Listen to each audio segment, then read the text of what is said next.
मी ज्यांच्या तत्वज्ञानाला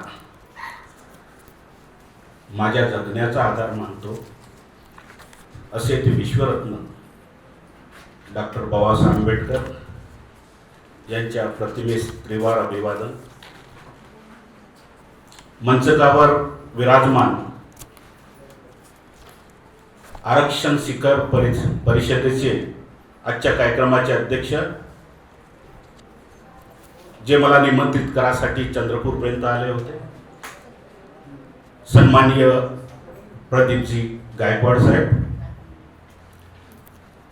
या कार्यक्रमामध्ये माझ्यापूर्वी ज्यांनी आपल्याला मार्गदर्शन केलं ते आमचे चंद्रपूरचे मित्र प्राध्यापक डॉक्टर इसादाजी फडके.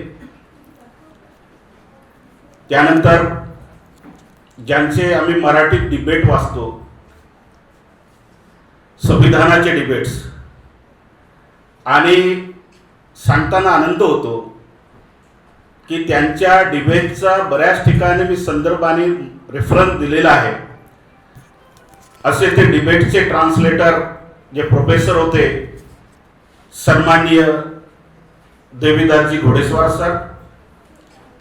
या कार्यक्रमाचं जे ऑर्गनाइज करणारं जे दल आहे समता सैनिक दल, त्या समता सैनिक दलाचे आपण सर्व मार्शल सेनानी. मी यापूर्वी या कामठी परिसरात 4 एप्रिलला येऊन गेलेलो आहे आणि तिथेही समता सैनिक दलाने खूप मोठी भूमिका वठवली होती. त्यापैकी एकही इथं दिसलेच नाही. कदाचित हा समन्वयाचा अभाव असेल. मित्र हो, आजच्या विषयाकडे मी वळण्यापूर्वी मी आपली क्षमा मागतो, दिलगिरी व्यक्त करतो की मी वेळेवर येऊन पोहोचलो नाही. याचं कारणही तेवढंच आहे. मी स्वतःच्या व्हेकलनी नक्कीच यायचं प्रामिस दिलं होतं गायकवाड साहेबांना की मी म्हटलं की येणार, मी माझ्या स्वतःच्या ओन व्हेकलने येणार. 4 तारखेला 4 जुलैला प्राध्यापक प्रदीप गायकवाड साहेब मला चंद्रपूरला भेटायला आले. आमची चर्चा झाली आणि संयोगाने तुम्ही मला पहिल्यांदा ऐकत असाल, माझं व्यक्तिमत्व अख्ख्या महाराष्ट्राला वादळी व्यक्तिमत्व म्हणणं आहे. बर्निंग टॉपिक्सवर मी सदैव भाष्य केलेलं आहे. जो चुकते माझ्या ज्ञानातून, मी केलेल्या ज्ञानार्जनातून मला माझ्या समाजाला, येणाऱ्या पिढीला काय देता येईल याचा मी सतत विचार करत असतो.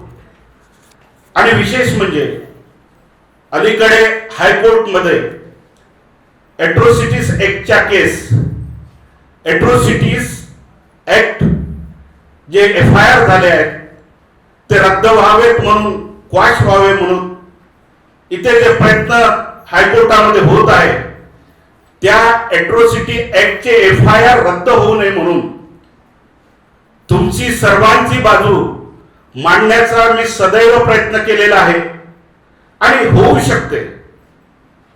माझा 6 तारखेला रोडच्या 8 फुटावर गाडी असताना सुद्धा अज्ञात सुसाट येणाऱ्या कारने डेलिबरेटली अपघात घडवून आणला. त्यांना कदाचित मला जीवनातून संपवायचं प्लॅन होतं, परंतु तो त्यांचा प्रयत्न अयशस्वी ठरला. कारण मी कारमधून उतरलो नव्हतो. मी उतरणार तितक्यात त्यांनी म्हणजे सुसाट वेगाने येऊन माझ्यावर अपघाती हल्ला केला आणि माझी कार 18 वर्षापूर्वीची असल्यामुळे, ती जर नवीन असती तर कदाचित आज मी तुम्हाला दिसलो नसतो. परंतु माझी कार 18 वर्षाची जुना मॉडेल असल्यामुळे त्या कारने मला वाचवलं. माझा परिवार म्हणतो की आपल्या कारने तुम्हाला वाचवलं. तर जे मला, त्यामुळे मी केव्हाही कुठल्याही अख्ख्या महाराष्ट्रामध्ये प्रोग्रामला माझ्या कारशिवाय गेलो नाही. आणि माझ्यासोबत नेहमी 4-5 लोक प्रोटेक्टर असतात. परंतु मला माझं व्हेकल नसल्यामुळे माझ्या सुरक्षेचं काय, हा माझ्या समोर प्रश्न होता. अनेक लोकांनी मला म्हटलं की साहेब आम्ही तुमच्या सोबत येतो, परंतु मी म्हटलं की मी तुम्हाला कसं नेणार, तुम्ही बसमध्ये येत असाल तर येऊ शकता. आणि म्हणून काल येण्याचं मी प्रॉमिस दिलं होतं सर, परंतु पाऊस एवढा धोधो होता की मला बाहेर पडणं कठीण झालं. आणि म्हणून मग म्हटलं की आज एट एनी रेट मी माझं प्रॉमिस निभावलं पाहिजे. बोलणं शब्दापुरतं मर्यादित नसावं, भाषणापुरतं मर्यादित नसावं. We have to keep our promise. यापूर्वी असाच प्रसंग झाला होता. 25 तारखेला तेलंगणामध्ये मी लेक्चर द्यायला जाणार होतो, परंतु मला एका संयोगाने नागपूरला येताना बेल पाल्सीनं घेरलं होतं. म्हणजे पॅरालिसिसचाच एक प्रकार आहे, परंतु आय हॅड केप्ट, मी त्यांना प्रॉमिस दिलं होतं. आणि म्हणून मी त्याही अवस्थेमध्ये तेलंगणाला जाऊन भाषण दिलं होतं बाबासाहेबांना.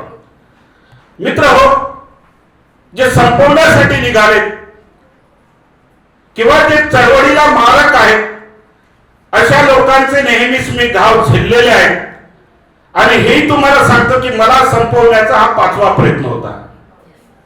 त्यामुळे परंतु मी थांबणाऱ्यापैकी नव्हे, कारण ज्या डॉक्टर बाबासाहेब आंबेडकरांना मी माझ्या जगण्याचं तत्वज्ञान मानतो, त्या माणसाने माझ्याही पेक्षा जास्त हालअपेष्टा सहन केली आहेत. आज माझ्याकडे सर्व गोष्टी आहेत, परंतु ज्या माणसाकडे काही नसताना त्यांचं एक ब्रीदवाक्य होतं, मी माझं शिक्षण, मी माझं ज्ञान माझ्या समाजासाठी कामी लागेल. आणि तेही पुढे बोलून गेले होते, मी तुम्हाला आज आम्ही अर्धवट शिखर पार करायला केलंय, पुढच्या टोकापर्यंत आपल्याला जायचं आहे. असं तत्वज्ञान देणाऱ्या डॉक्टर बाबासाहेब आंबेडकरांचा निष्ठावंत अनुयायी असल्यामुळे मृत्यूला सुद्धा घाबरून मी जगत नाही. आणि दॅट्स वाय गायकवाड साहेब, मी दिलेलं प्रॉमिस निभावण्यासाठी सालो, भलेही माझं वाचन झालं असतं नसतं झालं, मला त्याची पर्वा नाही. बट वेळ I have given the promise, I have to keep my promise and action speak louder than word. That's why I am here. आणि तुम्ही नागपूरकरांनी, विशेषतः मी खेड्यातला माणूस आहे, राजुरा म्हणजे खेड, आणि नागपूरकर आमच्या एरियामध्ये, ग्रामीण एरियामध्ये नागपूरचा आला की लोक बिरबिर बिरबिर जमा होतात. नागपूरचा आला, मुंबईचा आला तर त्याच्यापेक्षा जास्त आकर्षण राहते. It is the psychological aspect. मनोविज्ञानामध्ये असते की जेवढा आमचा माणूस आला तर लोक नक्कीच येतात. दिल्लीचा आला तर त्याचा इम्पॅक्ट असते, फॉरेनचा आला तर लोक तर न पाहणारा माणूस नॉवेल्टी असते पाहतात. मला आश्चर्य वाटलं की मी खेड्यातला माणूस आणि नागपूरमध्ये जाऊन तुम्हाला सांगावं, मार्गदर्शन करावं.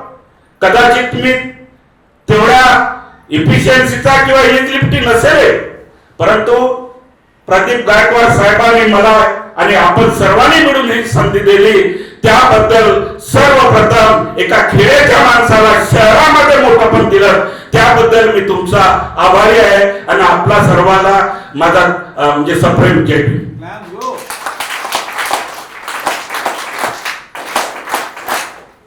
मित्रहो, आज आपण आरक्षणावर चर्चा करतोय.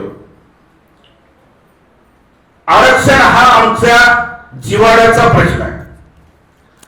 जुने वक्ते काय बोलून गेले ते मला माहित नाही, परंतु सारांश सांगण्यात आलं. बऱ्याच गोष्टी त्यांनी एक्सप्लेन केल्या. होऊ शकते की त्या गोष्टी न ऐकल्यामुळे कदाचित ते रिपिटेशन होऊ शकते. मी रिपिटेशन अवॉइड केलं असतं. आरक्षण, आज आपण आरक्षणासंदर्भात इथं वार्तालाप करणार आहोत. आणि गायकवाड साहेबांनी मला सांगितलं की आरक्षणाचा समग्र आढावा मला घ्यायचा आहे.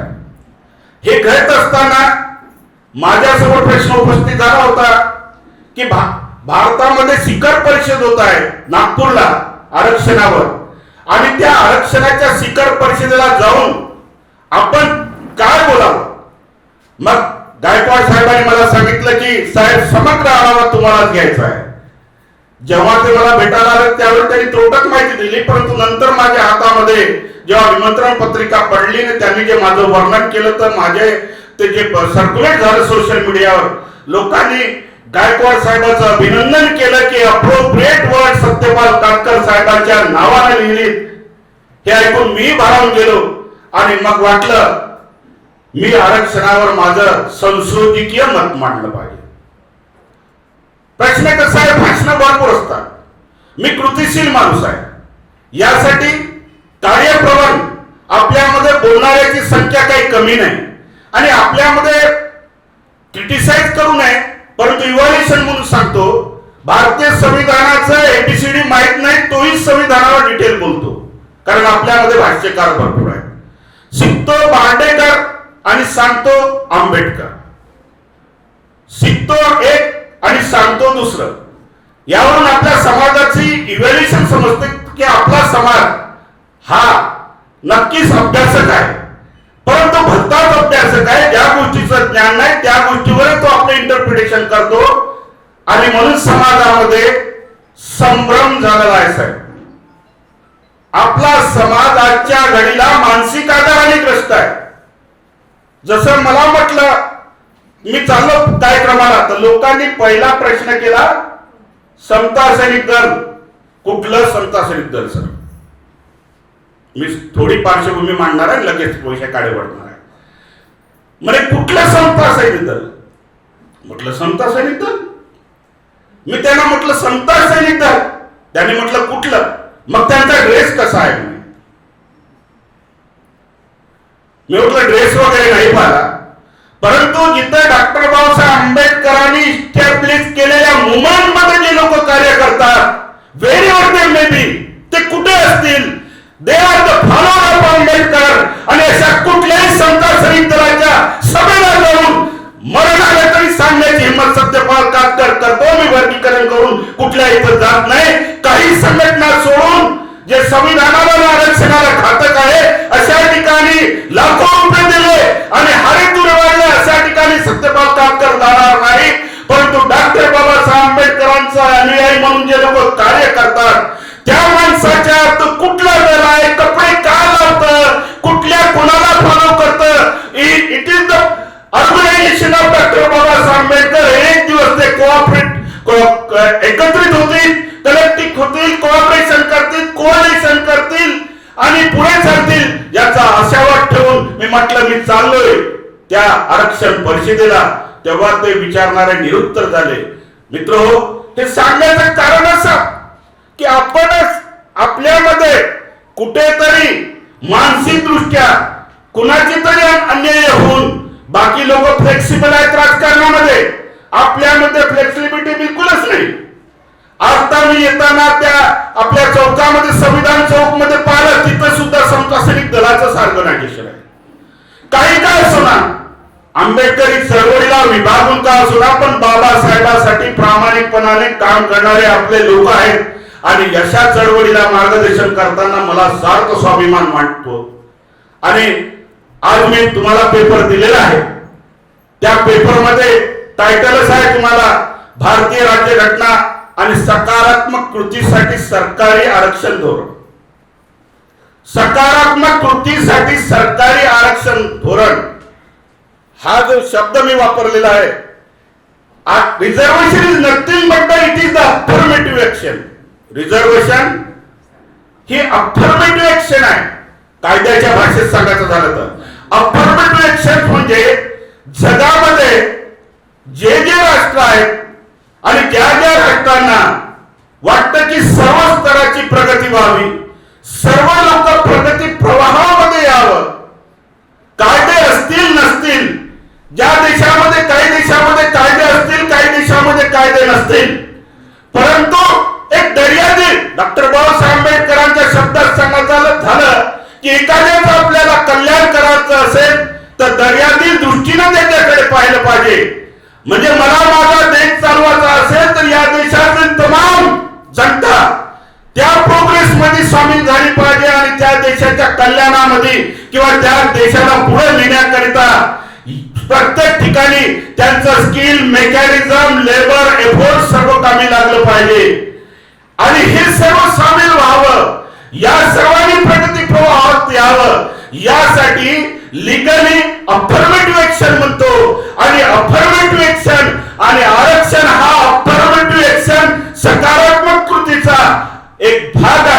आणि म्हणून it is the responsibility of government. ती आमची रिस्पॉन्सिबिलिटी कमी, परंतु ती गव्हर्नमेंट सत्तेमध्ये त्याचा मलिंदा खातात, सत्तेमध्ये ते ऐश्वर्य जगतात, सत्तेमध्ये ते सर्व तुमचा मॉनिटरी फंड वापरतात. त्या लोकांची नैतिक जिम्मेदारी आहे, भारतीय संविधानाने त्यांच्यावर दिलेली आहे आणि त्या संविधानाच्या अभिवचनानुसार त्यांना आरक्षण सामान्य माणसाच्या डाऊन रोडच्या प्रगतीसाठी काही गोष्टी वेळेच्या केल्या पाहिजे. आणि म्हणून माझ्या दृष्टीनं आरक्षण ही सकारात्मक कृतीसाठी कायदेशीर केलेली व्यवस्था आहे असं मी मानतो. त्यानंतर या आरक्षणाच्या बाबतीत जर आपण विचार केला, आपल्या संविधानाचं प्रियंबल उद्देशिका बघा, त्या संविधानाच्या प्रियंबल मध्ये स्पष्ट लिहिलेलं आहे. काय लिहिलेलं आहे की या देशातील लोकांनी काय करायला पाहिजे. संविधानाचं preamble it is the abstract of our constitution. त्या संविधानाच्या उद्देश पत्रिकेकडे पाहिल्यानंतर आपल्याला लक्षात येतं की हे संविधान देशाला काय देऊ इच्छिते, हे संविधान या देशातील नागरिकांना काय देऊ इच्छिते. तर त्यामध्ये सर्वप्रथम शब्द वापरताना तुम्हाला माहित आहे की या देशामध्ये सर्वप्रथम संविधान आपल्याला अभिवाचन देते कुठलं, सोशलिझम, सेक्युलरिझम आणि रिपब्लिक, डेमोक्रॅटिक आणि रिपब्लिक. म्हणजे कुठले शब्द वापरले, सर्वप्रथम सोशलिझम, सेक्युलरिझम, डेमोक्रॅटिक आणि रिपब्लिक हे देत असताना पुढे म्हणते की या भारताच्या नागरिकास आम्ही काय देणार आहोत, न्याय. कुठला, सामाजिक, आर्थिक, राजकीय न्याय. आता आपण जर विचार केला सामाजिक, आर्थिक, राजकीय, आपण जर याचं एनालिसिस केलं आणि आपण असं एनालिसिस केलं की या देशामध्ये समाजवाद, सेक्युलरिझम, रिपब्लिक आणि डेमोक्रॅटिक कुठल्या अवस्थेमध्ये आहे. तो साथीयो, आज आपण जर रिपब्लिक, तर आपल्या देशामध्ये रिपब्लिक कन्सेप्टच नाही असं मला कधी कधी वाटतं. कारण भारतीय संविधानाने डेमोक्रॅटिक आणि रिपब्लिक एक शब्द कामा किंवा मात्रा किंवा फुलस्टॉप लावून नाही दिलेला अभिवचन देताना. डेमोक्रेसी सोबत रिपब्लिक हा शब्द आपल्या संविधानामध्ये आहे. डेमोक्रेसी वेगळी, रिपब्लिकपणा वेगळा. जे लोक रिपब्लिक आहेत, जसं आपल्या देशाला रिपब्लिकन कंट्री म्हणून, रिपब्लिक ऑफ इंडिया म्हणून संबोधलं जातं, परंतु आपल्या देशामध्ये फक्त डेमोक्रेसी आहे. ही डेमोक्रेसी भारतातून अथेन्स म्हणून तिचा जन्म झाला. अथेन्स मध्ये ही डेमोक्रेसी फेल आहे आणि ही लोकशाही काही राष्ट्रांमध्ये राजेशाही सोबत आहे. ज्या राष्ट्राने आपलं राज्य केलं, ज्याला ब्रिटिश म्हणतो, 150 वर्षाच्या वर राज्य केलं, त्या ब्रिटनमध्ये, त्या इंग्लंडमध्ये राणी असते. तुम्हाला माहित आहे या देशामध्ये राजा राणीचं आक्रमण म्हणजे आगमन आणि आक्रमण ब्रिटिश काळामध्ये आपण सदैव अनुभवलेलं आहे. आणि हे आगमन होत असताना त्यांचा रुतबा त्यांना म्हणजे काय म्हणतात सॅटिस्फाय करण्याचा प्रयत्न या देशातील त्या काळातीलही जे लिडिंग होते ते लोक करायचे. माझा सांगण्याचा अर्थ, डेमोक्रेसी मध्ये लोकांकडून निवडून येतात हे जरी सत्य असलं, परंतु डेमोक्रेसी ही राजेशाही सोबत जिथं चालते तिथं राजा राणीला खुश करण्यासाठीच डेमोक्रेसीचा वापर होतो आपल्या देशामध्ये. मग त्यामध्ये आपल्यामध्ये काय फरक आहे? आपल्या देशामध्ये डेमोक्रेसीचा वापर जो पक्ष निवडून येतो आणि सत्तेमध्ये बसतो, सरकार चालवतो, तो मात्र पब्लिक वेलफेअरच्या गोष्टी न करता तो त्या पार्टीच्या अध्यक्षाला खुश करण्यासाठीच कार्यक्रम आखत असतो. आणि म्हणून इथं वेलफेअर आणि कल्याणाच्या गोष्टी होत नाही. आपल्यामध्ये माहित आहे, आपल्याला सर्वांना माहित आहे की आपल्या देशामध्ये म्हणजे सेंट्रल आणि स्टेट गव्हर्नमेंट आपल्या संविधानाने विभागून दिलेलं आहे. आपल्या संविधानामध्ये पॉवर सुद्धा विभागून दिलेले आहेत. ज्या पॉवर मध्ये एकामेकांमध्ये इन्व्हॉल्वमेंट होण्याचं नाही, प्रत्येकाला सेपरेट पॉवर दिलेलं आहे. त्यामध्ये आपण विचार करतो की संविधानाचे 3 अंग म्हणून आम्ही नेहमीच सांगतो. त्यामध्ये पहिला लेजिस्लेचर, दुसरा एक्झिक्युटिव्ह, तिसरा आहे ज्युडिशियरी. हे तिन्ही विंग्स तिन्ही ऑर्गन्स आपापल्या परीने स्वतंत्र काम करतात. लेजिस्लेचर, एक्झिक्युटिव्ह, ज्याला कार्यकारी संस्था ज्याला आपण म्हणतो की जे कायदे बनवतात त्याला कार्यकारी, एक्झिक्युटिव्ह आणि कायदे मंडळ जे आहे जे कायदे तयार करते. या देशामध्ये पार्लमेंट आणि राज्य सरकार चालवतात. परंतु एखाद्या सरकारमध्ये जर एखाद्या पक्षाचा म्हणजे राज्य जर झालं तर तो पक्ष कॉमन लोकांसाठी कार्य न करता तो आपल्या अध्यक्षांना म्हणजे पार्टीच्या अध्यक्षांना खुश करण्यासाठी योजना आणि निकष राबवत असतो. त्याही पलीकडे जाऊन काही लोक आपल्या देशाच्या संविधानामध्ये आर्टिकल 15 मध्ये डिस्क्रिमिनेशन नाही करायचं असं सांगितलंय. There is no discrimination. Caste, religions, gender, place of birth कुठल्याही मार्गावर म्हणजे जाती म्हणजे कुठल्या मार्गावर भेदाभेद करता येत नाही असं स्पष्ट नाही असलं. परंतु जो निवडून जातो तो विशिष्ट मानसिकतेचा असतो आणि तो पॉप्युलेशन बेसवर निवडून जातो आणि त्यांचे कृती कार्यक्रम हे तशाच प्रकारचे असतात की जिथं त्याला इलेक्ट्रॉन मध्ये बेनिफिट आहे त्याला मतदानामध्ये बेनिफिट आहे आणि अशाच प्रकारचा कृती कार्यक्रम ते राबवत असतात. आणि म्हणून बाबासाहेबाला रिपब्लिक ही कन्सेप्ट हवी होती. रिपब्लिक म्हणजे गणराज्य. मी पेपर दिले तर आपल्यामध्ये रेस पब्लिका त्याचा अर्थ होतो रेस पब्लिका म्हणजे पब्लिक थिंग. गणराज्यामध्ये सामान्यातून सामान्य माणूस निवडून येतो. निवडून आल्यानंतर तो कोणा राजा राणीसाठी काम करत नाही तर तो पब्लिक वेलफेअर साठी म्हणजे पब्लिकच्या कल्याणाचं काम करतो. आणि म्हणून या देशामध्ये डेमोक्रॅटिक रिपब्लिक जर असतं तर आज आपल्याला कदाचित आरक्षणावर चर्चा करण्याची आवश्यकता नसती. कारण रिपब्लिक कंट्री जसं तुम्ही अमेरिका जर बघितला, अमेरिका प्युअरली रिपब्लिक कंट्री आहे. काही लोक इथे एक मद्रासला एक फॉरेनर आला होता. फॉरेन आल्यानंतर तो 5 स्टार हॉटेलमध्ये थांबला.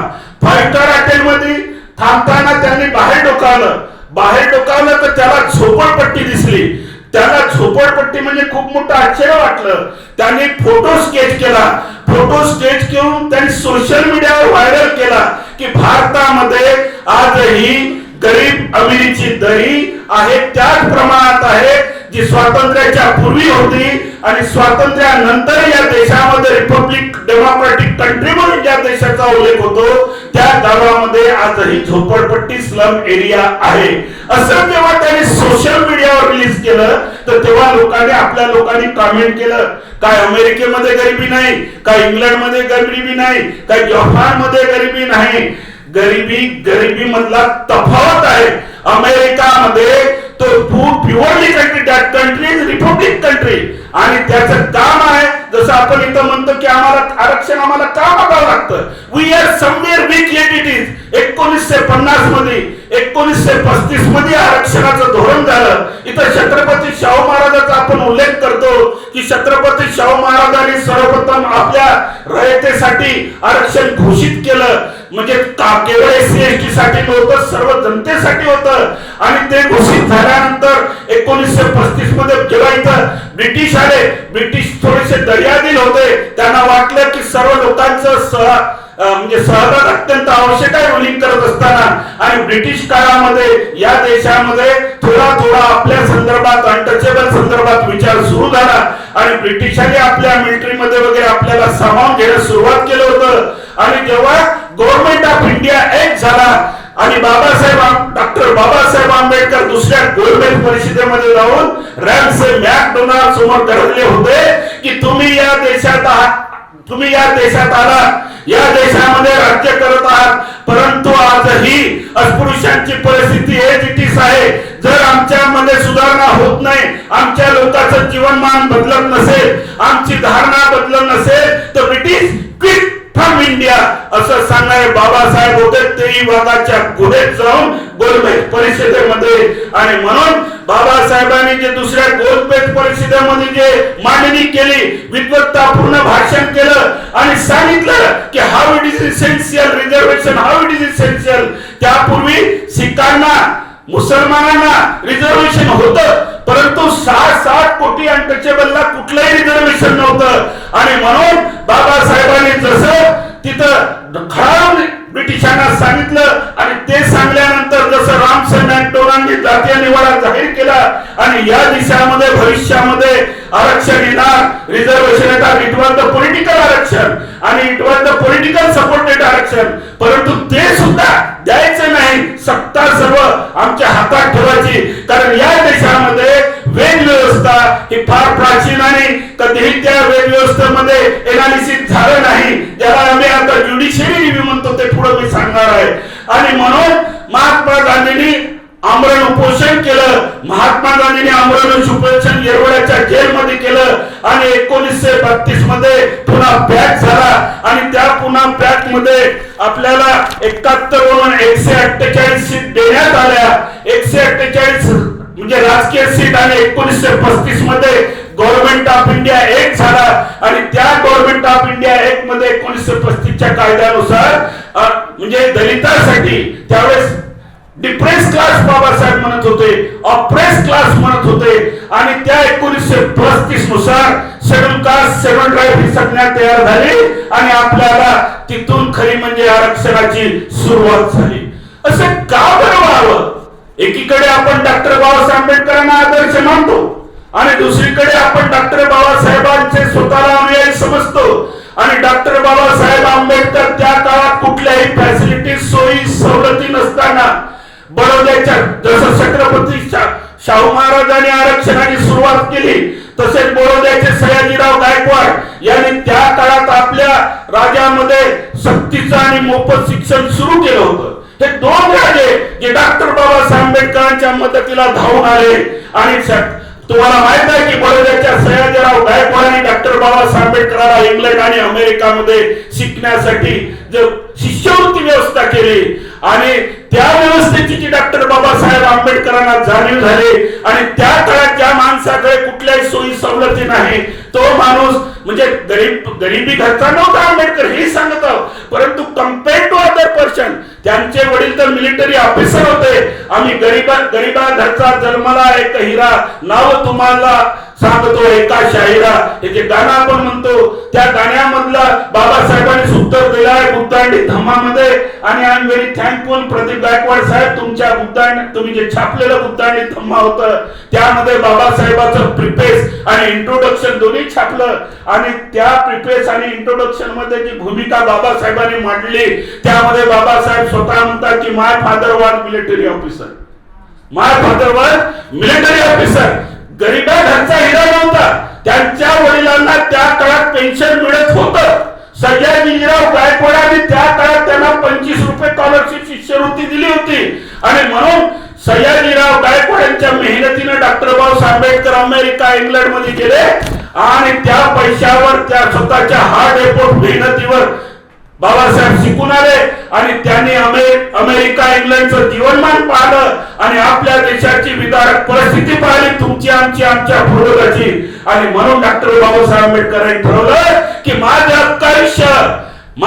आयुष्य या समाज उत्तरासाठी कामी लावेल आणि म्हणून डॉक्टर बाबासाहेब आंबेडकरांनी शेवटच्या श्वासापर्यंत माझ्या समाजाला मला काही देता येईल का यासाठी प्रयत्न केले आणि म्हणून आरक्षणाचं प्रोव्हिजन जसं 1935 मध्ये आलं, 1935 मध्ये गव्हर्नमेंट ऑफ इंडिया एक झाला, त्यानंतर इंडिपेंडन्स एक झाला. 1935 मध्ये सुरुवात झाली होती की या देशाला हळूहळू स्वातंत्र्य देणार आहोत. या देशामध्ये द्विदल सभागृह आलं आणि 1937 मध्ये मुंबई प्रांताकरता पहिले इलेक्शन झालं. आम्ही नागपूरकर बेहार मध्ये होतो. 6 प्रांतामध्ये या देशाची विभागणी झाली आणि प्रत्येक प्रांताला प्रांतीय विधिमंडळ विधान परिषद मिळाले आणि बाबासाहेबांनी स्वतंत्र मजूर पक्षाद्वारे 1937 मध्ये इलेक्शन लढवलं आणि त्या इलेक्शन मध्ये 13 लोक राखीव जागावर 11 लोक राखीव जागावर निवडून आले होते. एकंदरीत 14 आमदार. तेव्हा आमदारच ही संज्ञा होती, खासदार ही संज्ञा नव्हती आणि चंद्रपूरचा ज्यांचा आपण बॅरिस्टर राजाभाऊ खोब्रागडेचा इथं गौरव केला त्याच बॅरिस्टर राजाभाऊ खोब्रागडेच्या वडील देवाजी बापू खोब्रागडे हे चंद्रपूर जिल्ह्यातून निवडून आलेले 1937 मधले बाबासाहेबांच्या 10वेला पक्षाला आमदार म्हणून कार्यरत होते. म्हणजे 35 मध्ये काय झाला 37 मध्ये निवडून आले, 1937 मध्ये निवडून, विचार करा आज आपल्यामध्ये एवढ्या मोठ्या फॅसिलिटीज आहे, आज आपण कारानं विमानानं फिरतो, एकामेकाशी हातात हात मिळवतो, एकामेकाला हस्तांदोलन करतो, त्यात तरीही आज आपण राजकीय सत्तेपासून कोसो दूर आहोत. याचं कारण आहे, याचं कारण आम्ही जे नेतृत्व निर्माण केलं, नेतृत्व मी म्हटल्यासारखं रिपब्लिकन म्हणजे रेस पब्लिक थिंग रिपब्लिकन, याचा अर्थ असा की जो समाजामधून निवडून येतो आणि सामान्यासाठी कार्य करतो. अमेरिका सारखा कंट्री, त्या देशामध्ये जरी गरिबी असलं, मी ते फॉरेनचं सांगितलं, व्हायरल केलं, इंडियाने टीका केली, परंतु दोन देशामध्ये तफावत जमीन आसमानची आहे. तिथे जी बाई साध्या कामाला जाते ती सुद्धा कारने जाते असं सांगतात. इथून इंडियामधून जाणाऱ्या लोकांचं एक वस्ती अलगच असते आणि त्या देशामध्ये जी आज गरिबी निर्मूलन नव्हे तर सर्वांना, रिपब्लिक कंट्री असल्यामुळे सर्वांना प्रगतीच्या प्रवाहाच्या म्हणजे याच्यात प्रवाह आणणं यासाठी जो कंट्री काम करतो that country is called Republican. आणि डॉक्टर बाबासाहेबांची अपेक्षा होती डेमोक्रॅटिक रिपब्लिक कंट्री हा देश बनेल, परंतु तसं काहीही झालं नाही. आणि म्हणून बाबासाहेबांनी जेव्हा संविधान लिहिण्याचं, बाबासाहेब ड्राफ्टिंग कमिटीचे चेअरपर्सन झाले आणि 1935च्या ऍक्ट नंतर या देशाला स्वातंत्र्य मिळणार, आरक्षणाची सुरुवात झाली आणि 1947 इंडिपेंडंट ऍक्ट झाला आणि बाबासाहेबांकडे ड्राफ्टिंग कमिटीचं बिझनेस कमिटीनं पद दिलं आणि त्या बिझनेस कमिटी म्हणजे एकंदरीत ज्या 17 कमिट्या होत्या त्या 17-16 कमिटीनी म्हणजे ठरवलं होतं. तुम्हाला इतिहास माहित आहे की डॉक्टर बाबासाहेब आंबेडकर बंगालमधून निवडून आले होते, घोडेस्वार साहेबांनी सांगितलं असेल, परंतु पुढे देशाची फाळणी झाली. 9 डिसेंबर 1946 ला पहिली मीटिंग झाली संविधान सभेची आणि मीटिंग झाल्यानंतर काही दिवसांनीच म्हणजे आपल्या देशाचे दोन इंडिपेंडन्स झाल्याबरोबर 1947 मध्ये या देशाचं पाकिस्तान आणि भारत हे दोन देश वेगवेगळे झाले. त्यामध्ये बांगलादेश अलग झाला आणि बाबासाहेब ज्या मतदारसंघामधून निवडून गेले होते त्या मतदारसंघातून बाबासाहेबांना इलेक्टेड केलं होतं. तो मतदारसंघ चालला गेल्यामुळे बाबासाहेबांचं सदस्यत्व रद्द झालं. काही लोक सांगतात की बाबासाहेबांचं सदस्यत्व रद्द झाल्यानंतर आमचे उपकार आहेत बाबासाहेबांवर की आम्ही बाबासाहेबांना संविधान सभेमध्ये घेतलं हे सांगणारे. या मी ब्रह्मपुरीच्या एका कार्यक्रमामध्ये म्हणजे जे आंतरराष्ट्रीय वक्ते आहेत त्या कार्यक्रमाचा मी अध्यक्ष होतो, त्यांनी सांगितलं की बाबासाहेबांना आम्ही संविधान सभामध्ये घेतलं. मग हे कोणाचे उपकार आहेत? आमचे उपकार आहेत. आमचे उपकार म्हणजे आता पक्षाचं नाव घ्यायला काही हरकत नाही, काँग्रेस जनाचे उपकार आहेत आणि काँग्रेस जनाचे उपकार आहेत आणि बाबासाहेबाला म्हणजे बऱ्याच ठिकाणी आम्ही कोऑप केलं. त्यावेळेस मी त्यांना सांगितलं इट्स नॉट म्हणजे तुमचा काही यामध्ये सिंहाचा वाटा आहे ते, आणि म्हणून ते सांगायला लागले होते की हमें चलना होगा, किसके साथ चलना होगा, आंबेडकर, नेहरू और गांधी मिलके चलना होगा असा सांगणारा एक आंतरराष्ट्रीय वक्ता होता. त्यावेळेस मी निश्चित सांगितलं की डॉक्टर बाबासाहेब आंबेडकरांचं संविधान सभेतलं सदस्यत्व पद घेतल्यानंतर डॉक्टर बाबासाहेब आंबेडकरांना ज्या माणसाने पत्र लिहिलं, घोडेस्वार साहेब तुमच्या डिबेट मध्ये मराठीमध्ये 17 डिसेंबर 1946 ला बाबासाहेबांचं भाषण झालं होतं. त्या भाषणामध्ये बाबासाहेबाला संधी देण्यात आली होती की 10 मिनिट बोला. की जेव्हा मुस्लिम लीग अपसेट होती, खूप गरबागरबीचं वातावरण होतं कॉन्स्टिट्यूशनल असेंब्लीमध्ये आणि बाबासाहेबाला 10 मिनिट देण्यात आली होती. बाबासाहेबाला वाटलं होतं की आज माझा नंबर लागणार नाही. बाबासाहेबाला वाटलं होतं की आता काही लोक बोलतील नंतर मी बोलेल, परंतु घटना समितीचे सच्चिदानंद सदस्यांनंतर राजेंद्र प्रसाद जे त्या काळातले एमए इकॉनॉमिक्स आणि एमए मास्टर ऑफ लॉ आणि पीएचडी लॉ होते, त्या माणसाच्या लक्षात आलं की 17 डिसेंबरचं बाबासाहेबांचं भाषण होतं राष्ट्रप्रेम आणि ओतप्रेत होतं.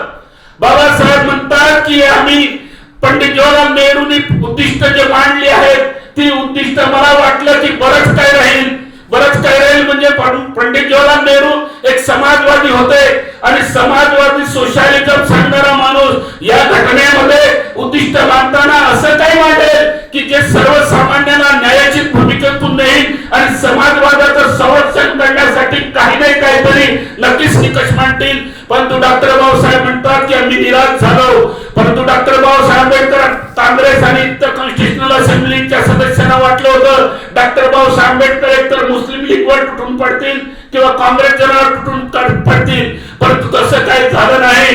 डॉक्टर बाबासाहेब आंबेडकरांनी म्हटलं की या देशाला एक संघ होण्यापासून कोणीही रोखू शकत नाही. हे डॉक्टर बाबासाहेबांचं आंबेडकरांचं ते कोटेशन होतं. आणि डॉक्टर बाबासाहेब आंबेडकर पुढे जाऊन म्हणतात की आम्ही आपसी हेवे दावे आमचे स्लोगन मिटवले पाहिजे, दोन पावलं आपण मागे आलं पाहिजे. मी सुद्धा इथं युद्धजन्य परिस्थितीमध्ये आहे, परंतु या देशासाठी सर्वांनी आपला अहम किंवा आपले शब्द मागे घेऊन या देशासाठी एकत्रित येऊन आपण पुढे वाटचाल करूया.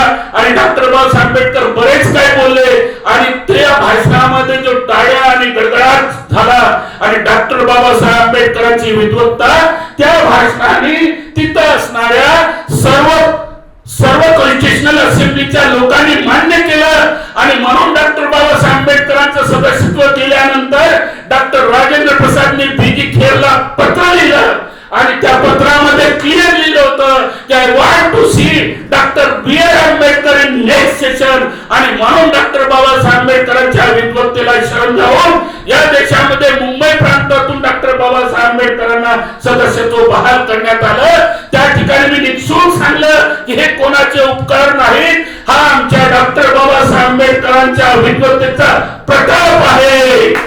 आणि सदस्यत्व मिळाल्याबरोबर तर पहिलेच असेंब्लीचे मेंबर कॉन्स्टिट्यूशन असेंब्लीचे मेंबर सर्व भारावून होते.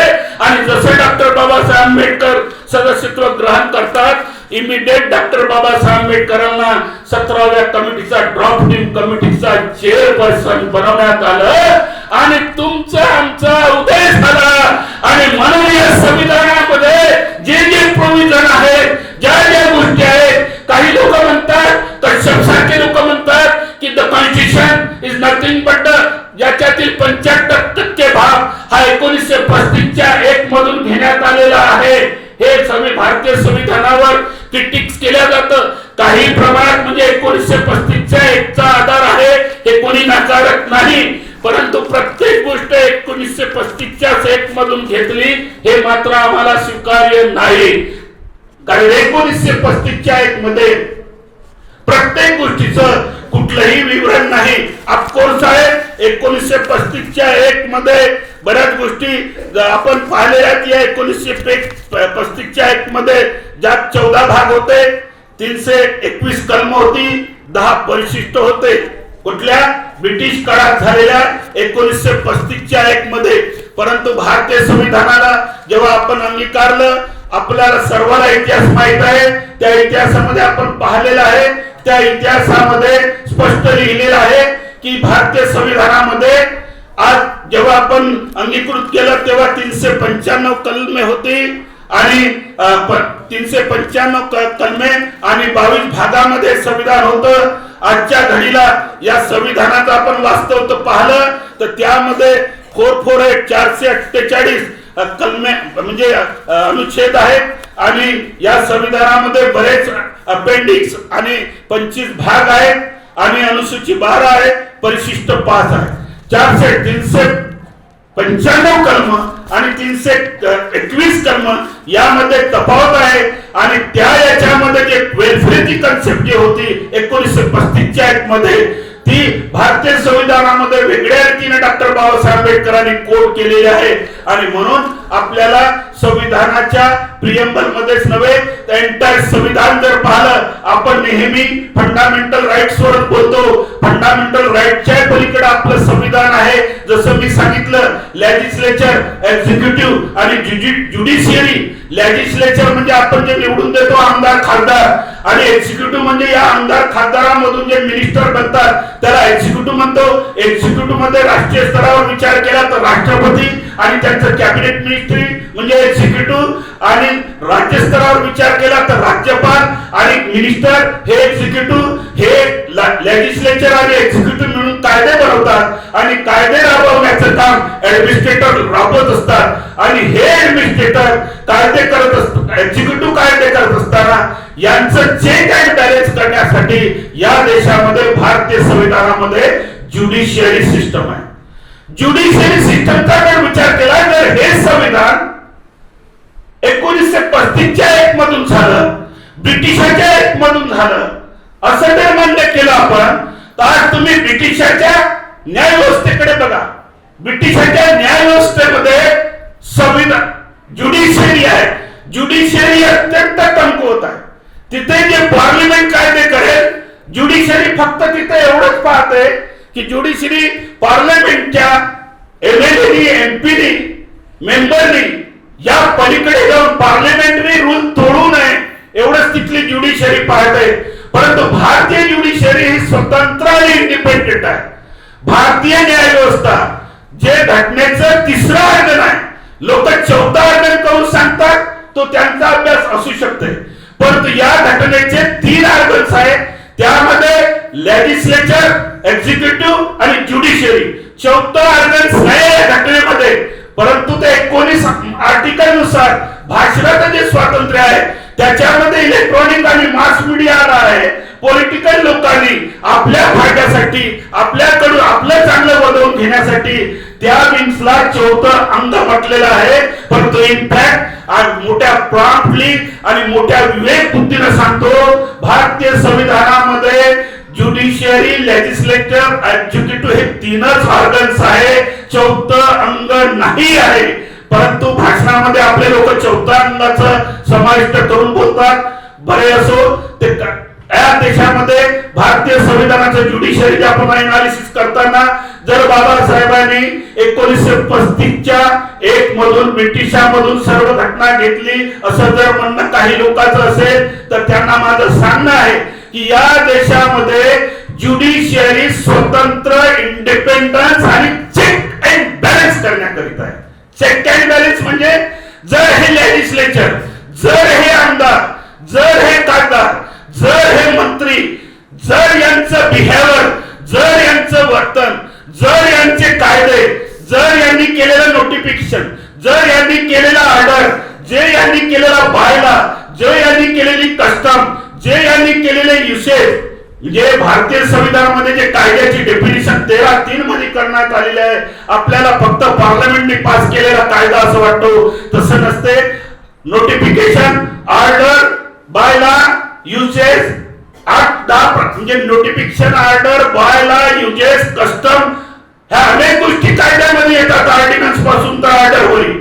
आणि हे जर कॉन्स्टिट्यूशनला फिक्सेट नसेल, हे जर डेमोक्रेटिक आणि रिपब्लिक फेमला जर ब्रीच करत असेल आणि हे सामान्य लोकांचा हक्क हिसकावून घेत असेल तर that their law check and balance करण्याचं, ज्याला ज्युडिशियरी रिव्ह्यू म्हणतो आपण, ज्युडिशियरी मध्ये न्यायिक पुनरावलोकन, न्यायिक पुनरावलोकन अमेरिका सारखं भारतामध्ये आहे. आणि न्यायिक पुनरावलोकन करत असताना या देशाची न्याय व्यवस्था त्याला नल अँड वाईड करू शकते. अर्बिलेटेड पॉवर मध्ये ज्याला आपण ज्युडिशियरी अधिकार 131 आर्टिकल ते 136 मध्ये आहेत आणि 246 मध्ये त्या काळामध्ये समवर्ती सूची झाली होती. परंतु त्या समीवर्त सूचीमध्ये ब्रिटिश कालीन फार कमी विषय होते आणि भारताच्या संविधानानंतर समवर्ती सूचीमध्ये असंख्य विषय सामील आहेत. ज्या समवर्ती सूचीमध्ये आपण विचार करतो की राज्य सूची, केंद्र सूची आणि समवर्ती सूची, कोणी काय करावं, कोणी नेमकं कसं वागावं. अरे आपल्या घरामध्ये आम्ही वागताना कोण कसं वागेल याचं आपलं रूल अँड रेग्युलेशन नसते, परंतु या देशामध्ये कोणी कसं काय करावं आणि कसं वागावं याचं सर्व भारतीय संविधानाने कंट्रोल केलेलं आहे. आणि हे जर लेजिस्लेचर, एक्झिक्युटिव्ह जर चुकत असेल, याला चेक अँड बॅलन्स करण्यासाठी, नियंत्रित करण्यासाठी या देशामध्ये न्याय व्यवस्था, ज्युडिशियरी हे स्वतंत्र अंग आहे. ज्युडिशियरी पार्लमेंटला रिस्पॉन्सिबल नाही आहे. राज्यामध्ये ज्युडिशियरी ही विधानसभेला रिस्पॉन्सिबल नाही, दॅट इज इंडिपेंडंट. आणि जर ते विवेकपूर्ण माणसं जर असतील तर डिस्क्रिप्शन पॉवर वापरून चेक अँड बॅलन्स करण्यासाठी, यांच्या कान पिचक्या देण्यासाठी भारतीय न्याय व्यवस्था आपल्या जी संविधानाने दिलेली आहे ती जगाच्या वेगळी आहे. आणि म्हणून भारतीय संविधानामध्ये तीन विंग, जसं 246 आर्टिकल मध्ये जे शेड्यूल मध्ये जी सूचना दिल्या आहेत की राज्य सरकारने कोणतं कार्य करावं, केंद्र सरकारने कोणतं कार्य करावं आणि ज्युडिशियरीने कोणतं कार्य करावं, आणि राज्य सरकार आणि केंद्र सरकार जर चुकत असेल तर नक्कीच न्याय व्यवस्था आर्टिकल आपण नेहमी 32 सांगतो, 32. बाबासाहेबांनी त्याला सोल ऑफ द कॉन्स्टिट्यूशन म्हटलं होतं की संविधानाचा आत्मा म्हटलं होतं. रिमेडीज म्हणजे तुमचं फंडामेंटल राईट आर्टिकल 15 ते 35 जर कोणी हनन करत असेल आणि आपलं आरक्षण आर्टिकल 15 आणि 16 मधून आलेलं आहे, it is the fundamentally guaranteed आरक्षण आणि नोबडी कॅन स्टॉप अवर आरक्षण. काही घाबरायचं कारण नाही. जे फंडामेंटल मध्ये आलेलं आहे, फंडामेंटल राईट्स मध्ये जिथून 12 पासून सुरुवात होते आणि 35 मध्ये एंड होते, त्या फंडामेंटल राईटला चेक करण्याचा या देशामध्ये आर्टिकल 368 न बराचदा प्रयत्न केला होता. आम्हाला जास्त पॉवर द्या आणि या संविधानामध्ये ज्याला काय म्हणतो आपण संशोधन सुधारणा करण्याचा अधिकार द्या. 19 इमर्जन्सी मध्ये सेक्युलरिझम आणि सोशलिझम हे शब्द टाकले तेव्हा अनेक लोकांनी त्याच्यावर आपकान केलं होतं आणि लोकांना वाटलं की समाजवाद हा घटनामध्ये नसताना का टाकण्यात आला, सेक्युलरिझम हा शब्द नसताना का टाकण्यात आला. परंतु त्यांनी डिबेट नाही बसले, इथं डिबेटचे तज्ञ बसले आहेत. डिबेट मध्ये कॉन्स्टिट्यूशनल डिबेट जेव्हा आम्ही पाहतो त्या कॉन्स्टिट्यूशन डिबेट मध्ये एंटायर सराउंड जर पाहला, हा देश सेक्युलरिझम आणि सोशलिझम व्हावाच अशी अपेक्षा आहे.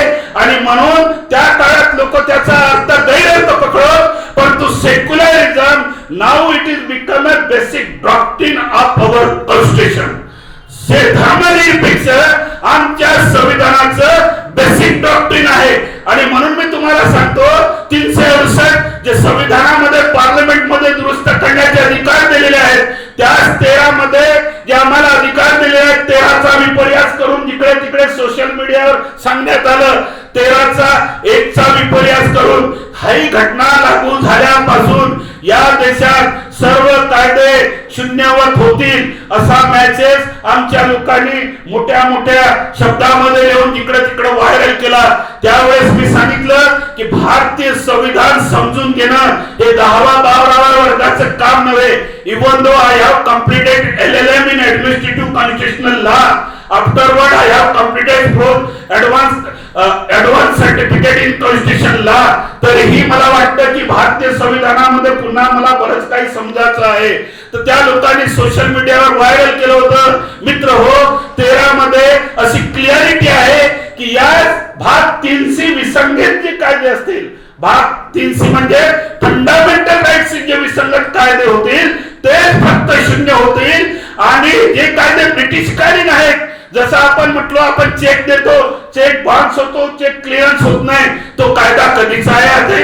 ब्रिटिशकालीन आहे. तो कायदा ब्रिटिशकालीन आहे. आणि त्यानंतर दुसरी गोष्ट अशी, बरेच कायदे आपण एक कॉन्ट्रॅक्ट एक करतो, जो आपण घेवाणदेवाण करतो, तोही कायदा ब्रिटिशकालीन आहे. आज अनेक कायदे ब्रिटिशाचे ऍज इट इज आहे, जोपर्यंत त्याच्यामध्ये पार्लमेंट किंवा विधानसभा, जसं आपले लोक म्हणायला लागले 1949 आपला बुद्धिस्ट टेम्पल ऍक्ट होता, तो रिपील का झाला नाही आणि म्हणून त्यांनी व्हायरल केलं होतं. त्या आर्टिकलचा अर्थ एवढा आहे की या फंडामेंटल राईट्सची विसंगतता आहे, तेच कायदे रिपील होतील म्हणजे शून्यवत होतील, नल अँड वाईड होतील. इतर कायदे एज इट इज राहतील जोपर्यंत या देशातील संविधानिक संस्था, संविधान संस्था म्हणजे लोकसभा, राज्यसभा, विधानसभा, विधान परिषद, या देशामध्ये किंवा या देशामध्ये कायदे करणारी ही यंत्रणा आहे. सुप्रीम कोर्ट आणि हायकोर्ट यांनी दिलेले वर्डिक हे सुद्धा देशासाठी कायदे असतात. सुप्रीम कोर्टाने एखादी जजमेंट दिला, ज्या जजमेंटवर इथं चर्चा झाली वर्गीकरणाची, तो जजमेंट संपूर्ण भारताला लागू असतो. हायकोर्टाने एखादी जजमेंट दिलं ते संपूर्ण महाराष्ट्र किंवा त्या टेरिटरीला लागू असतो. म्हणजे या देशामध्ये कायदे बनवणाऱ्या 3 यंत्रणा आहेत. लेजिस्लेचर म्हणजे ज्याला आपण पार्लमेंटरियन लेजिस्लेचर म्हणतो, एक्झिक्युटिव्ह म्हणतो, आणि तिसरी यंत्रणा आहे या देशामध्ये सुप्रीम कोर्ट आणि हायकोर्टाने दिलेले 32 आणि 226 आर्टिकल नुसार त्यांना जे पॉवर दिलेले आहे त्या पॉवर नुसार जो जजमेंट डिक्लेअर होते that is also law. Article 32 मध्ये रिमेडीज सांगितलेले आहे. आर्टिकल 32 हे फक्त आपल्या फंडामेंटल राईटचं व्हायोलेशन झालं तिथं चेक अँड बॅलन्स करते. परंतु हायकोर्ट जे आहे आर्टिकल 226 आपल्याला जे कॉन्स्टिट्यूशनल राईट आहे, आपल्याला ते काय आपण जे जगत आहोत, वागत आहोत, बोलत आहोत, some rights are given by constitution that is called the constitutional right. संविधानिक काही राईट्स आहे आपल्याला. मी तर बोलत आहे, मी आपल्या समोर उभा आहे, संविधानिक राईट आहे. परंतु मी जे बोलत आहे एक स्ट्रॉंग याने it is my fundamental right, म्हणजे माझा तो मौलिक अधिकार आहे. आणि लीगल राईट, लीगल राईट जेव्हा आपण रस्त्याने चालतो तेव्हा आपण ठरवतो की लेफ्टने आला की राईटने ऍक्सिडेंट झाला, that is a legal right. या देशामध्ये कॉन्स्टिट्यूशनल राईट, लीगल राईट आणि फंडामेंटल राईट 3 प्रकारचे राईट आपण एन्जॉय करतो. हे राईट एन्जॉय करत असताना सुप्रीम कोर्ट या देशाचा आर्टिकल 32 नुसार, या देशाच्या कॉन्स्टिट्यूशनच्या आर्टिकल 131 ते 136 नुसार पूर्ण अपिलेटेड पॉवर आहे. क्रिमिनल सिव्हिल मध्ये त्यांना सर्व अधिकार आहे. अपील मध्ये तर पूर्ण तुमचं हायकोर्टाने दिलेलं सर्टिफिकेट जर असेल आणि सुप्रीम कोर्ट मध्ये गेला तर तुमचा पूर्ण निर्णय बदलवण्याचा अधिकार आहे. आणि पार्लमेंटने जे कायदे केले ते नल अँड वाईट करण्याचा अधिकार सुप्रीम कोर्टाला दिला आहे. That is called the judiciary review, न्यायिक पुनरावलोकन. आपण न्यायिक पुनरावलोकनकडे कधी लक्ष दिलं नाही. त्यानंतर आर्टिकल 226 आहे जे हायकोर्टाला पॉवर आहे. हायकोर्टाला प्रत्येक राज्यामध्ये हायकोर्ट आहे, काही राज्य मिळून हायकोर्ट आहे. आणि या हायकोर्टामध्ये विचार केला गेल्यास म्हणजे फंडामेंटल राईट एज वेल एज तुमचे लीगल राईट सुद्धा प्रोटेक्ट केल्या जातात. लीगल राईट म्हणजे जे लीगल राईट समाजाने कसं वागावं, समाजाने कसं जगावं, समाजामध्ये कुणी इथं एखादी बदमाश तडीपार अडीपार येऊन शांतता भंग करतो काय, आणि तुमचं लीगल राईट कोणी जर भंग करत असेल आणि तुमचं कोणी फंडामेंटल राईट व्हायोलेशन करत असेल आणि या महाराष्ट्राचं सरकार जर फंडामेंटल राईट व्हायोलेशन करत असेल. अलीकडे साठासाठी थोडस वाईट वाटतं परंतु एक विधेयक आलेलं आहे जेव्हा की फंडामेंटल राईट मध्ये 13 मध्ये स्पष्ट म्हटलेलं आहे सब क्लास मध्ये की जसं काही कायदे शून्य होत होतील आणि म्हणजे फंडामेंटल राईट वर राज्य सरकारला कुठलंही इंटरफिअर करता येत नाही किंवा कुठलाही कायदा करता येत नाही. तरी तुम्हाला माहित आहे तुमच्या बोलण्यावर पाबंदी आणण्यासाठी आणि तुम्हाला शहरी नक्षलाईट घोषित करण्यासाठी अलीकडे महाराष्ट्र विधानसभेने एक विधेयक पारित केलेलं आहे की जेव्हा ऑलरेडी आपण 4 पेक्षा 5 लोक एकत्रित झालो तर आपल्याला शिक्षा होते. हे असताना सुद्धा फंडामेंट पुन्हा या विधानसभेला कायदे करण्याची काय आवश्यकता भासली असेल यावरही चिंतन करण्याची वस्तुस्थिती निर्माण झालेली आहे. मित्र हो, आपलं जे आरक्षण आहे आर्टिकल 15 मधून आलेलं आहे, आर्टिकल 16 मधून आलेलं आहे आणि हे फंडामेंटल राईट आहे.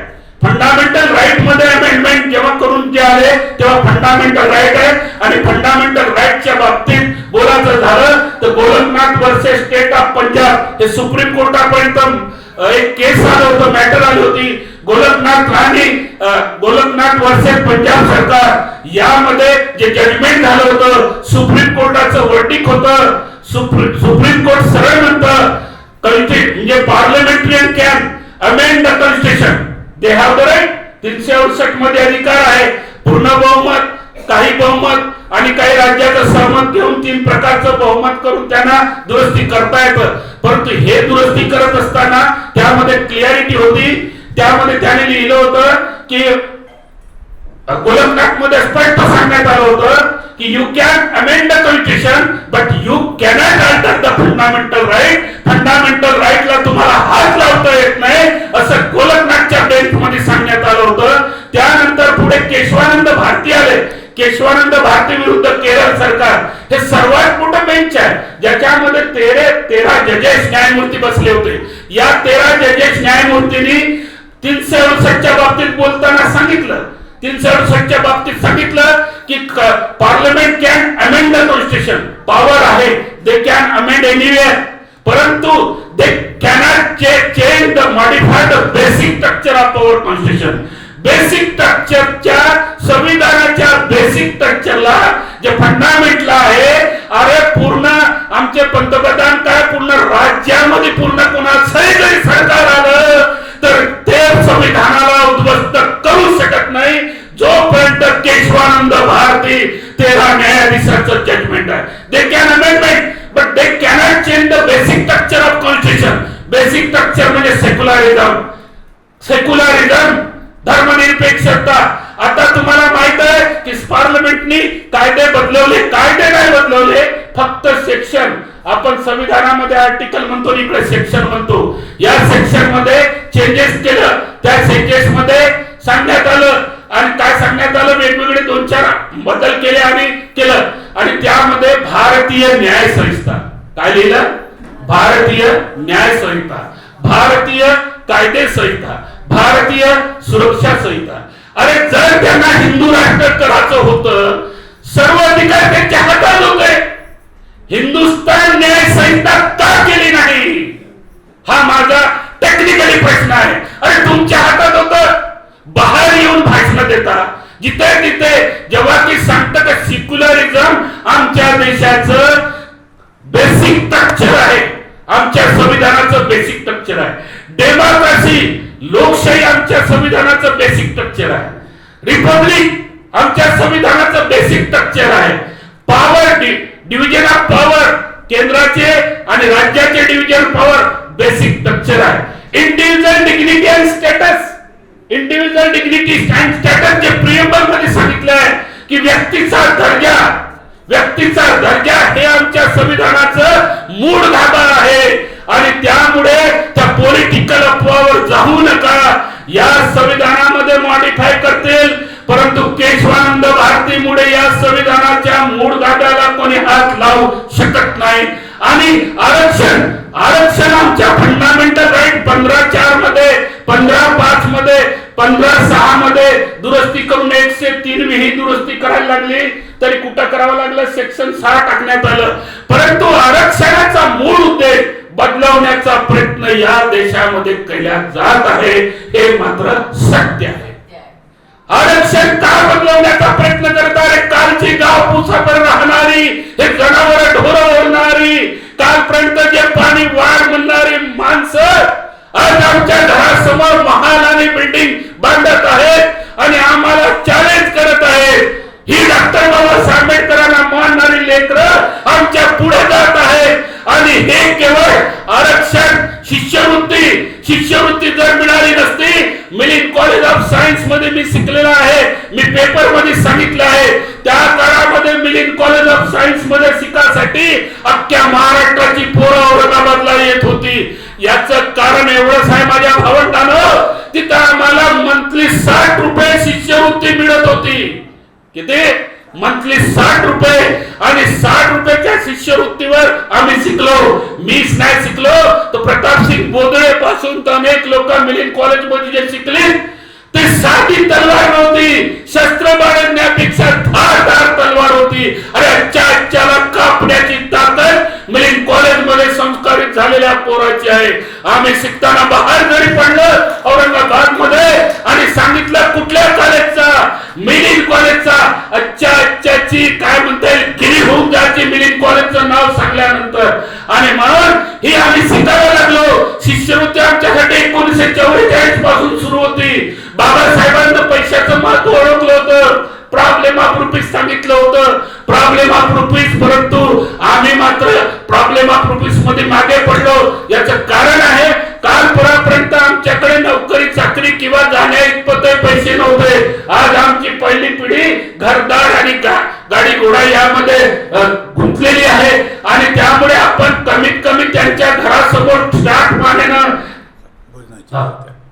डिग्निटी आणि स्टॅटस न उभा आहोत. आणि म्हणून डॉक्टर बाबासाहेब आंबेडकराला डॉक्टर बाबासाहेब आंबेडकर त्या काळात विद्रोही होते आणि आज त्यांना मानणारी लोक तर ती विद्रोह येतील, ते मरून जातील पण कोणासमोर झुकत नाही, ते उपाशी राहतील परंतु कोणाचा उष्ण शिड खात नाही हे त्यांना माहीत झालं. आणि म्हणून भारतीय संविधानामध्ये आम्ही ज्या आरक्षणाने जे मोठे झालो त्या आरक्षणाला चेक अँड बॅलन्स करण्याचं काम पार्लमेंटरी आणि लेजिस्लेचर करत आहे.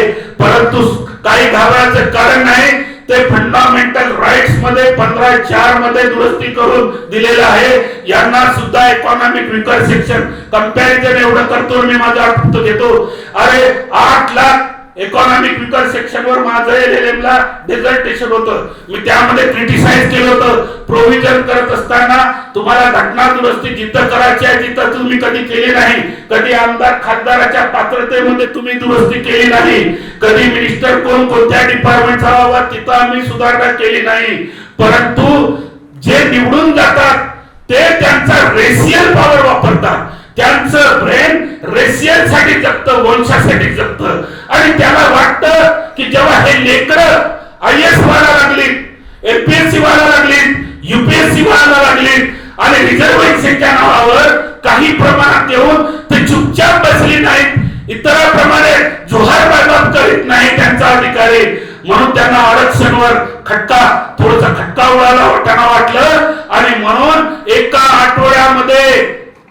आठवड्यामध्ये संविधानामध्ये दुरुस्त करून 8 लाख असणाऱ्यांना घोडेस्वार साहेब गरीब ठरवण्यात आलं आणि त्यांना पहिलंच ते 50% आणि 20 पिढ्या आयुष्यभर सत्तेमध्ये होते. ब्रिटिश गेल्याबरोबर सर्व कलेक्टर कोण झाले ते झाले, तहसीलदार कोण झाले ते झाले, मास्टर कोण झाले ते झाले, राज्यसत्ता कोणी उपभोगली त्यांनी उपभोगली.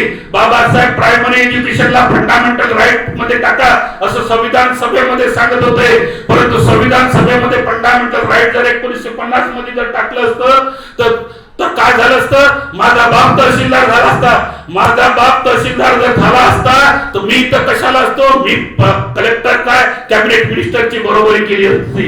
परंतु फंडामेंटल राईट्स कमिटीचे जे चेअरपर्सन होते त्यांनी म्हटलं की या देशामध्ये आता सध्या ही व्यवस्था नाही, म्हणून त्याने आर्टिकल 45 मध्ये डायरेक्टिव्ह प्रिन्सिपल मध्ये इन्सर्ट केलं. डायरेक्टर प्रिन्सिपल हे लिगली इन्फोर्सेबल होत नाही आणि म्हणून त्यांनी 19 ते सांगितलं की 10 वर्षानंतर आम्ही याला फंडामेंटल राईट करू. परंतु ते फंडामेंटल राईट व्हासाठी 2010 निघलं. आम्हाला शिक्षणातून गळचेपी करण्याचा प्रयत्न करतोय. आम्ही थोडंसं वाढलो मोठं झालो तर त्यांना एनवाय नावाची बिमारी आहे, त्यांचं डोकं सॅडिस्ट नेचरचं आहे, त्यांचं डोकं कल्याणाच्या गोष्टी नाही करत. हे जर रिपब्लिक असते वर्तमान सरकारांमध्ये काम करणारे उलट आनंद झाला असता. अरे कालचं गाव कुसाबाहेरचं पोरग इथल्या श्रीकांत जितका क्रॉस करून 19 डिग्र्या घेते हे त्यांना आनंद झाला असता. मी माझ्याविषयी बोलतो. इथला सर्वश्रेष्ठ शिकलेला माणूस म्हणून ज्याचा उल्लेख होतो त्याच्याकडे 15 डिग्र्या होत्या. अरे जो डॉक्टर सत्यपाल कातकर तुमच्या सोबत बोलत आहे तो त्याला केव्हाच क्रॉस करून गेलेला आहे. यांच्या पोटात पोट सूज होतं, यांना दुखायला लागतं आणि मग त्यांचे सोर्सेस शोधतात. हे कोटून मोठे झाले आणि मग त्यांना बायकाट करायचं नाहीये त्यांना, कारण त्यांना कायदा ते मला राहू शकत नाही. एट्रोसिटीच्या 1 मध्ये मी तुम्हाला सांगताना मोठा आनंदाने सांगतो, महाराष्ट्राच्या सर्व केसेस विना मूल्य एट्रोसिटी वाचवण्यासाठी हा सत्यपाल कातकर जीवाची पर्वा न करता हायकोर्टापर्यंत लढतो. आणि एट्रोसिटी हे आमच्या फंडामेंटल राईट आर्टिकल 17 मधून झालेला आहे. सांगायचं तात्पर्य असं, रिझर्वेशन वर साहेब असा कायदा झाला नाही. 15/7 आणि आता ते 10 त्यांनाही केलं. म्हणजे रिझर्वेशन महाराष्ट्रात आपण तामिळनाडूचा विचार करतो, महाराष्ट्रात तामिळनाडू पेक्षाही पुढे गेलेला आहे. 72% रिझर्वेशन सध्या महाराष्ट्रात आहे. अरे रिझर्वेशन आरक्षण हे काय तुमच्या बापाची म्हणजे प्रॉपर्टी होईल का, ही खैरात होईल का? तुम्ही कोणाला वाटत चालले? 8 लाख असणाऱ्यांना गरीब समजून राहिले आणि आमचं म्हणजे स्कॉलरशिपचं उत्पन्न 2.5 लाखाच्या वर असेल तर आम्हाला शिष्यवृत्ती मिळत नाही. आमचं 60,000 उत्पन्नापासून आज आमची मर्यादा 2.5 लाखापर्यंत आलेली आहे. आमचा मेंटेनन्स अलाउन्स 250 पासून सुरू होतो, तो 13.5 समाप्त होतो. MBBS शिकणाऱ्या पोरीला हॉस्टेलमध्ये राहत असेल, पण घरी राहणाऱ्या बाईला तुम्ही 1,500 देतात. आमच्या भविष्याची का खेळतात? शिष्यवृत्ती मेंटेनन्स अलाउन्स आमचा वाढला नाही. आमचं इन्कम स्लॅब 2.5 लाख आहे. परदेश शिकणाऱ्या पोराला QS रँक 100 मध्ये गेलेल्या पोराला उत्पन्नाची अट नाही. 100च्या नंतर गेलेला त्याला 8 लाखाची उत्पन्न आहे. क्रिमी लेअर काढण्यासाठी 8 लाखाची उत्पन्न आहे. आणि इकॉनॉमिक सेक्शन 10% पूर्वीच ते सत्तेमध्ये होते. सर्वात कमी पर्सेंटेज MPSC UPSC च तुम्ही एनालिसिस नसेल केलं, पण सर्वात कमी मेरिट इकॉनॉमिक विकर सेक्शनचे होते. म्हणजे अमीराला गरीब आणि गरीबाला अमीर समजण्याची पद्धत या देशाच्या सरकारमध्ये कार्य करणाऱ्या लोकांमध्ये आहे. हे जेव्हा मला कळलं 2003 मध्ये, जेव्हा मी अधिव्याख्याता म्हणून जॉईन झालो होतो 2000 मध्ये, त्यावेळेस 2000 मध्ये मी पाहिले पोरं कॉलेजच्या बाहेर होते. मी त्या पोरांना विचारलं की बाबा रे तुम्ही बाहेर का? त्याने सांगितलं की सर आम्हाला 24,000 रुपये आमची फीस आहे, आम्हाला सरकार 72 रुपये देते. अरे असं कसं म्हटलं? मी कॉलेजमध्ये शिकलो, मला 60 रुपये भेटत होते आणि तुम्हाला 24,000 पैकी फक्त 72 रुपये भेटतात. तसाच त्या पोरांना पकडला, चला माझ्या सोबत समाज कल्याण मध्ये मी त्यांना 2002 मध्ये घेऊन गेलो आणि त्यांना सांगितलं की साहेब सेंट्रल गव्हर्नमेंट स्पॉन्सर स्कॉलरशिपचे नियम काय आहेत, ते तो कोर्स रिकॉग्नाइज असावा, तो अनुदानित असा का विनोदानित असावा याच्याशी काही लेनदेन नाही. तो कोर्स रिकॉग्नाइज असावा, तो विद्यापीठाने मान्य केलेला असावा, हीच कंडिशन आहे. त्याचं उत्पन्न जे काही स्लॅब आहे तेवढं खाली असावं, तर त्याला तुम्ही पूर्ण फी दिली पाहिजे असं शासन सेंट्रल गव्हर्नमेंटचं सर्क्युलर सांगते. त्यावेळेस त्या समाज कल्याण अधिकारी म्हटलं वेळा झाला का म्हणे तू मास्तर, वेळा झाला का म्हणे तू? अरे इथं आम्ही 72 रुपये त्यांना शिष्यवृत्ती देतो, मेंटेनन्स अलाउन्स देत नाही. तू आला म्हणे ना सांगत आहे म्हणे यांची 24,000 रुपये 50,000 रुपये फीस का देत नाही? वेळा म्हटल्याबरोबर मला मानणारी माझी जी पोरं होती त्या काळात DED म्हणजे मेरिटची पोरं, हे सर्व चिडलीत. वातावरण पूर्ण बिघडलं. त्या समाज कल्याण अधिकाऱ्याच्या मागापर्यंत गेले की आमच्या सरांना तुम्ही वेळा कसा म्हणता? आमचे सर आमचे आहेत, ते आमच्यासाठी झटतात. मी म्हटलं समाज अधिकारी साहेब तुम्ही शब्द वापस घ्या. शब्द वापस घेतलं आणि हे निवेदन घ्या आमचं. माय माऊल्यानं 2002 मध्ये निवेदन दिलं, शासन दरबारी पाठपुरावा केला. मंत्रालयात जाऊन सेक्रेटरी मुन्सीलाल गौतम सिंह अर्धा घंटा खडे झंडी झाली. मिनिस्टर होते, माझ्यापाशी बोलले तुम्ही कोणाशी बोलत आहात माहित आहे का म्हणे? Mister you do not have to interfere in our hard discussion. Do you know whom I am talking with this principal secretary? Don't interfere in our discussion, hard discussion. It's not etiquette.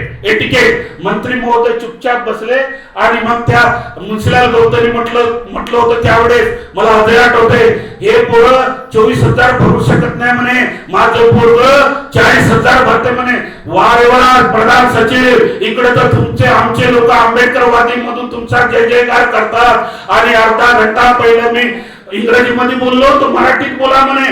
नंतर मी मराठीत बोलायला लागलो तर ते इंग्रजीत बोलायला लागले. I have studied in south India. Me south India मध्ये शिकलेला माणूस आहे, मला मराठी बोलताना त्रास होतो. But I am trying at my best level to deliver my lecture in Marathi. Anywhere, if you have seen me, Marathi बोलताना त्रास होतो.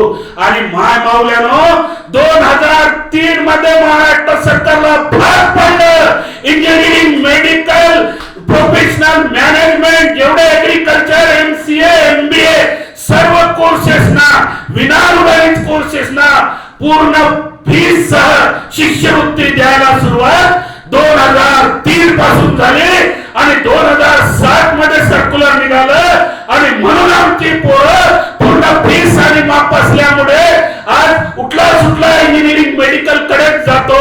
आणि हे का केलं असेल? त्याच मिलिंद कॉलेजच्या 60 रुपये शिष्यवृत्तीवर शिकण्याची जाणीव होती. मी जी जाणीव भोगली ती जाणीव कृतीत लावली. आपणही कार्यप्रवण व्हावं. माझं इतर भाषण आपल्याकडे पेपर दिलेला आहे आणि यामध्ये कंत्राटीकरण अलीकडे सुरू आहे. तुम्हाला माहित आहे की सर्व नोकऱ्या कॉन्ट्रॅक्ट लेवलला चालल्या आहे. महाराष्ट्र शासनाने 6 सप्टेंबर 2023 सर्क्युलरच काढलेला आहे आणि त्यानंतर तुम्हाला न्यायपालिका आणि आरक्षण मध्ये विचार करायचा झाला तर जे वर्गीकरणाची जी भाषा आपण बोलली याचं स्टॅटिस्टिकल एनालिसिस यापूर्वीच्या वक्त्यांनी का केलं माहित नाही, परंतु मी सांगेन वर्गीकरण हे कॉस्ट सिस्टमला जिवंत ठेवण्याचं कारण आहे. आणि कास्ट सिस्टम म्हणजे हिंदुइझम मध्ये जाती आहेत आणि if you have change your म्हणजे रिलीजन, तुम्हाला माहित आहे की भारतीय संविधानामध्ये 25 ब मध्ये आता जे वक्ते बोलून गेले होते त्यांना माहित नाही की we are yet it is Hindu, we are yet it is Hindu. Hindu marriage act पहा, डोमेस्टिक म्हणजे अडॉप्टेशन ऍक्ट पहा, 4 ऍक्ट जे हिंदू कोड बिल मधून आले ते सर्व ऍक्ट पहा. बाबासाहेबांचा व्हॅल्यू नंबर 14 घरी जाऊन पहा. मला वाटलं होतं की ही डेप्युटेशन बाबासाहेबांनी केली नसेल, परंतु बाबासाहेबांनी हिंदू कोड बिल लिहित असताना त्यामध्ये क्लिअर लिहिलेलं आहे की जे हिंदू जन्मले ते सर्व हिंदू आहेत. आणि तेच बाबासाहेब एनालिसिस ऑफ कास्ट मध्ये लिहितात की हिंदू हा शब्द नव्हता, हिंदू ही मुघलांनी दिलेली शिवी आहे. परंतु बाबासाहेबांनी हिंदू कोड बिल ड्राफ्ट करत असताना हिंदूची व्याख्या लिहिलेली आहे. ती जशाचं तशी व्याख्या हिंदू मॅरेज ऍक्ट मध्ये आलेला आहे, हिंदू अडॉप्टेशन ऍक्ट मध्ये आले आहे, हिंदू मेंटेनन्स ऍक्ट मध्ये आहे, हिंदू गार्डियनशिप मध्ये आहे. आणि ती व्याख्या अशी आहे की ब्राह्मण समाज, आर्य समाज ते हिंदू आहेत आणि बौद्ध धर्म आणि शीख धर्म आणि जैन धर्म केलेले हे कायदेशीर हिंदू आहेत. आपल्या घटनामध्ये 25 ब एक्सप्लेनेशन पहा, त्यामध्ये क्लिअर कट लिहिलेलं आहे धार्मिक स्वातंत्र्यामध्ये की बुद्धिझम आणि जैनिझम प्रोफेस करणारे हिंदू आहेत. आणि आमचं स्वतःचं अस्तित्व जर करायचं असेल, मी सांगतो की ज्या लोकांनी आंदोलन मुक्ती चालवलं तो विषयांतर होईल, परंतु हिंदुयान आणि महायान या देशात वाढू नये हे डॉक्टर बाबासाहेब आंबेडकरांना वाटत होतं. बाबासाहेबांनी दिलेलं नवयान आहे, बाबासाहेबांनी दिलेलं विज्ञानवाद आहे, बाबासाहेबांनी आम्हाला तर्क करायचं शिकवलेलं आहे. आणि या तर्कामध्ये जर आम्हाला पुन्हा भारतीय संविधानासमोरचे आव्हान आहे कट्टर धार्मिकता, अति धार्मिक उन्माद, अति जातीयता, ही या देशाला आणि संविधानाला घातक आहे. आणि ती घातक होऊ नये असं वाटत असेल आपल्याला, आपण डॉक्टर बाबासाहेब आंबेडकरांचा जय जयकार, बाबासाहेबांनी म्हटलं होतं की माझा जय जयकार करण्याऐवजी मला अपेक्षित असं कार्य करा. मी तेच म्हणेल की केवळ जय जयकार करत बसण्याऐवजी बाबासाहेबाला आणि बुद्धाला आपल्या डोक्यामध्ये म्हणजे कोंबा आणि डोक्यात कमवून ते ऍक्शन मध्ये आणा. आणि जर बाबासाहेबाला जो कोणी मानतो आणि जो ऍक्शन मध्ये आणतो तो नक्कीच हजारोला भारी पडतो. या देशामध्ये कॉन्स्टिट्यूशन मध्ये चिनी विंग्स वेगवेगळे आहे आणि या देशामध्ये भारतीय संविधानाने प्रत्येक गोष्ट क्लिअर कट लिहिलेली आहे. म्हणजे कोर्टाने कसं वागावं, सरकारने कर्ज कसं घ्यावं, नेमकं कुठलं कार्य करावं आणि आपलं आरक्षण जे आपल्याला मिळालं ते घटनादत्त आरक्षण आहे, परंतु त्या आरक्षणाला खिल्ली उडवण्याचं काम कंत्राटीकरण आणि न्यायपालिकेमध्ये काही यापूर्वी जजमेंट झालेले आहेत. परंतु त्याच न्यायमूर्ती भूषण गवईनी we have to feel proud. अरे आमचा पंतप्रधान जिंदगी बरोबर नाही होता हा पिढ्या बरबाद केल्या तरी, आमचा राष्ट्रपती आंबेडकरवादी राष्ट्रपती जिंदगी बरोबर नाही 10 पिढ्या बरबाद केली. परंतु या देशाच्या संविधानानुसार, या देशाच्या कॉन्स्टिट्यूशन नुसार चीफ जस्टिस ऑफ इंडिया हे देशातला राष्ट्रपती आणि पंतप्रधान पेक्षा मोठं पद आहे. आणि जर आमच्या वंशाचा माणूस सीजे कोणी होत असेल आणि सीजेला देशाची बीजेपी, देशाची काँग्रेस सजेशन देऊ शकत नाही, सीजेला राष्ट्रपती सजेशन देऊ शकत नाही, आमच्यापैकी कुणी झाला असेल तो सर्वश्रेष्ठ पदाला गेला आहे. आणि म्हणून त्या सीजेनी काही गोष्टी ग्रुप मध्ये जाऊन केले जरी असतील, वर्गीकरण हिंदुइझमचा पाठ जरी असेल, एनिलेशन ऑफ कास्ट मध्ये बाबासाहेब जातीय निर्मूलन म्हणतात, सीजे बाबासाहेबांना आपला आदर्श मानतात, त्यांनी सुद्धा वर्गीकरणाला समर्थन करावं नव्हतं पाहिजे या मताचा मी आहे. परंतु त्या सीजेनी सुप्रीम कोर्ट मध्ये माहिती आहे तुम्हाला कोणता आदेश काढला, सर्व पोस्ट मध्ये आरक्षणाचं नोटिफिकेशन काढलेलं आहे. आणि म्हणून we have to feel proud on him too. केवळ टीका करून आयुष्य घालवण्यात काही अर्थ नाही. जे चांगलं आहे ते घेण्याचा आपण विचार केला पाहिजे, जे समाजाच्या फायद्याचं आहे तेच विचार केला पाहिजे. खाजगीकरण शिक्षण फार झपाट्याने वाढत आहे. 497 खाजगी विद्यापीठ आहे, 137 डीम युनिव्हर्सिटी आहे, 497 शासकीय विद्यापीठ आहे. या सर्वाला चॅलेंज जर तुम्हाला स्वीकारायचं असेल, एकामेकाला कोऑपरेशन करा, कोलॅबरेशन करा आणि एकामेकाला सहयोग करून action speak louder that doctor Babasaheb आंबेडकरांचं शैक्षणिक तत्वज्ञान आपल्या लेकराबाळापर्यंत न्या. विज्ञानवादी बनू नका. शेवटचं कोटेशन सांगतो, सॉक्रेटिस आठवले. सॉक्रेटिस म्हणतात की लोक खाण्यासाठी जगतात, मी जगण्यासाठी खातो. खाण्यासाठी जगून कार्यक्रम राखवू नका, वाईट वाटेल. परंतु एखादी गोष्ट, माझ्यासारखा माणूस एक हायकोर्टाचा ऍडव्होकेट, माझे सर्व काम सोडून I don't have single minute time, मला उद्या जाऊन एक सबमिशन करायचं आहे. केवळ तुमच्या आग्रह खातर आलो आणि जी जमात जगण्यासाठी जगत असेल तर साने गुरुजींचा तत्वज्ञान यशस्वी होईल, डॉक्टर बाबासाहेब आंबेडकरांचं नाही. तुम्हाला वाईट वाटलं तरी चालेल. मोठी तळमळ, मोठी उमेद घेऊन आलो. मला वाटलं की नागपूरकरांना दुसऱ्यांदा जाऊन सांगावं, भारतीय संविधान हे जगातलं सर्वश्रेष्ठ आहे. काही घाबरू नका, निश्चिंत राहा. तुमच्या फंडामेंटल राईट्स मध्ये कोणी हात लावू शकत नाही. तुमच्या आरक्षणाला खिळखिळी करण्याचा प्रयत्न नक्कीच होईल. परंतु आमच्या नेत्यांना सांगा, डॉक्टर बाबासाहेब आंबेडकरांचं 14 आमदार त्या काळात 21 आमदार निवडून येतात, ज्यावेळेस 10% लोकांना वोट पॉवर होता. आज तुमचं असं काय झालं आहे की तुम्ही एकही शासन करता जमात बनवू शकत नाही. आपलंही कुठंतरी चुकतंय, याचं एनालिसिस करा. आमच्या सोयी सवलती जिवंत राहतील. एवढंच बोलतो. आता एवढंच म्हणेल, किसपे करू आज, किसपे करू, किसको कहू अपना, किसको कहू पराया, किसको कहू अपना, किसको कहू पराया, किसपे करू आज, अरे किसपे करू विश्वास. बांट रहा हूं सब कुछ जो है मेरे पास, बांट रहा हूं सब कुछ जो है मेरे पास. आपण मला ऐकलं, मान सन्मान दिलात. आयोजकाचा धन्यवाद, आपण सर्वांचा धन्यवाद. जय भीम, जय संविधान.